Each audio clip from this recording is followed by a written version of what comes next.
Horror comedy movies की race में एक और फिल्म की एंट्री हुई है जो 2007 की one of the best movie भूल भुलैया का सेकंड पार्ट है।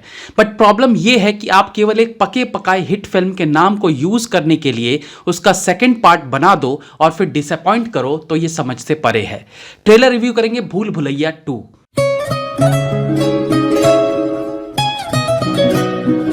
पहली बात तो अगर इस ट्रेलर की बात करें तो ऐसा बिल्कुल नहीं है कि यह निराश करती है।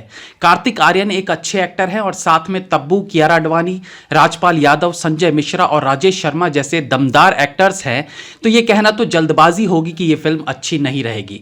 प्रॉब्लम है इस फिल्म का नाम, जिसके कारण यह ठीक ठाक ट्रेलर हमें एवरेज लग रहा है। अगर इस फिल्म का नाम भूल भुलैया 2 ना होके एक अलग कुछ नाम होता तो ऑडियंस इस ट्रेलर को 2007 की अक्षय कुमार की भूल भुलैया से कंपेयर ना करती और ये एक इंडिविजुअल अलग सी फिल्म का ट्रेलर कहलाती एंड आई एम श्योर कि लोगों को ठीक ठाक लगती भी।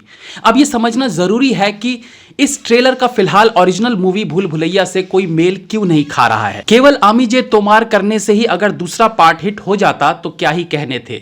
2007 की अक्षय कुमार की भूल भुलैया कोई हॉरर फिल्म नहीं थी, वो एक साइकोलॉजिकल थ्रिलर फिल्म थी जिसमें हॉरर जैसा माहौल तो बनाया जाता है लेकिन उसमें भूत चुड़ैल जैसा कुछ नहीं होता। वो एक बीमारी होती है जिसके कारण भूतिया माहौल क्रिएट होता है। अक्षय कुमार वाली भूल भुलैया की सबसे बड़ी खासियत यही थी। फिल्म में भूत का ना होना, उसके बावजूद माहौल ऐसा क्रिएट कर देना कि अच्छी खासी हॉरर फिल्म से ज्यादा डर इसमें लगे और लोगों को लगा भी। मैं तो उस फिल्म को देखकर 2-3 दिन तक सो भी नहीं पाया था। मतलब इस तरह की फिल्म बनी कहां थी तब तक हिंदी फिल्म इंडस्ट्री में। अब यहां पर मेकर्स ने सेकेंड पार्ट में ठीक इसका उल्टा कर दिया है। जो फिलहाल ट्रेलर से दिख रहा है वो है इसे प्योर हॉरर फिल्म में कन्वर्ट कर देना। यह सबसे बड़ा डिफरेंस था इन दोनों फिल्में, जिसके कारण भूल भुलैया 2 पहले वाले भूल भुलैया से कनेक्ट नहीं हो पा रही है। किसी भी सफल फिल्म के नाम को यूज करने के लिए उसका सेकंड पार्ट बना देने के फायदे और नुकसान दोनों हो सकते हैं। फायदा ऑब्वियसली एक सफल फिल्म का दूसरा पार्ट होगी तो लोगों की एक्सपेक्टेशन जो पहले पार्ट से बढ़ी हुई है वो यहां बरकरार रहेगी और पहले पार्ट के नाम पर पहले 2-3 दिन दूसरा पार्ट भी बिजनेस कर लेगी।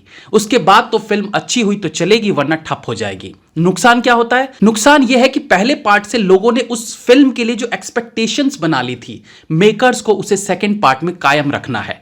अब मेकर्स ने फिल्म का नाम तो भूल भुलैया 2 रख लिया, अमीजे तोमार को मिक्स करके पूरी तरह से मोहर लगा दी कि भाई ये उसी के आगे की कहानी होगी, लेकिन ट्रेलर में ऐसा कुछ नहीं दिखा। मानते हैं कि ओरिजिनल फिल्म से हर किसी को लगाव रहता है, वो अलग बात है कि कल तक जो अक्षय कुमार के पान मसाला ऐड के लिए उन्हें पानी पी पी कर कोस रहे थे वो आज इस फिल्म को लेकर उनसे हमदर्दी दिखा रहे हैं और कह रहे हैं यार अक्षय कुमार जैसी एक्टिंग और कॉमिक टाइमिंग कार्तिक में नहीं है। इस ट्रेलर की बात करें तो नो डाउट ट्रेलर में कॉमेडी के नाम पर कुछ अच्छे पंचेस हैं जो हंसाते भी हैं।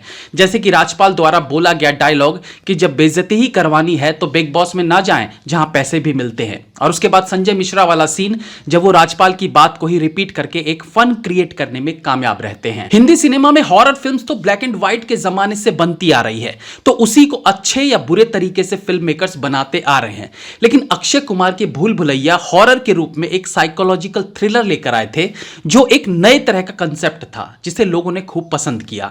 भूल भुलैया में अवनी नाम के किरदार को नजरअंदाज नहीं किया जा सकता था जिसे विद्या बालन ने निभाया था। उनके एक हाथ से पलंग उठा देने वाले सीन हो या बालों पे ढेर सारा सिंदूर लगाकर महल में नाचने वाला सीन, वो हर जगह इंप्रेस करती थी क्योंकि वहां वीएफएक्स नहीं बल्कि उन्होंने अपनी एक्टिंग का जलवा दिखाया था। लेकिन यहां अवनी वाले किरदार को चुड़ैल बनाकर जो फेस एक्सप्रेशन और डायलॉग डिलीवरी से इंप्रेस करना था वो वीएफएक्स के नीचे दब कर रह गया। राम गोपाल वर्मा के हॉरर फिल्म्स की खास बात यही हुआ करती थी कि वो कभी भूत को दिखाते नहीं थे, वो केवल एक हॉरर एनवायरनमेंट क्रिएट करते थे और ऑडियंस लास्ट तक भी भूत का इंतजार ही करते रह जाते थे लेकिन उन्हें भूत मिलता ही नहीं। एक फिल्म मेकर को लोगों के दिमाग से खेलना आना चाहिए। फिल्म में डर का माहौल तब तक रह सकता है जब तक कि जिससे डर रहे हो वो सामने ना आए। जैसे ही सामने आ जाती है डर वही खत्म हो जाता है। भूल भुलैया 2 में वही किया गया है जो इसका माइनस पॉइंट हो सकता है। आमीजे तोमार सॉन्ग अगेन इस फिल्म में सुनने को मिलेगा जो फिल्म का प्लस पॉइंट रहेगा, और एक प्लस पॉइंट और है कि अब यह गाना अरिजीत सिंह की आवाज में भी सुनाई देगा, तो दोनों बंगाली सिंगर्स ही इस बंगाली सॉन्ग को गाएंगे। ट्रेलर को देखकर फील हो रहा है कि इस बार ये भूत या आत्मा केवल एक्ट्रेस में ही नहीं बल्कि लीड एक्टर में भी देखा जा सकेगा। ऑफ कोर्स पहले पार्ट के मुकाबले कुछ तो अलग करेंगे ही, सेम कहानी तो नहीं रखेंगे। कुछ चीजें पहले पार्ट की और यूज की गई है, जैसे अक्षय कुमार और रसिका जोशी के बीच का एक कॉमेडी सीन था, उस सीन को सेकंड पार्ट में भी क्रिएट किया गया है। खैर फिलहाल ट्रेलर से ही इस फिल्म को जज करना ठीक नहीं है। अनडाउटली इस ट्रेलर को एक फ्रेश फिल्म के ट्रेलर के तौर पर देखे तो ये अच्छा है और कार्तिक आर्यन इसमें कुछ ना कुछ अच्छा करते जरूर दिखेंगे। फिल्म में प्रीतम के साथ साथ तनिष्क बागची का भी म्यूजिक है, तो दो ऐसे गाने जरूर सुनने को मिलेंगे जो कहीं से उठाए हुए होंगे। एक इजाजत लेकर रीमेक करेगा और दूसरा चुपचाप उठा लेगा। अरे मजाक कर रहा हूं, प्रीतम दा ने अब वो पुरानी आदत छोड़ दी है। तो दोस्तों रेडी रहिए 20 मई को एक बार फिर इस खौफनाक हवेली में घुसने के लिए। Have a nice day.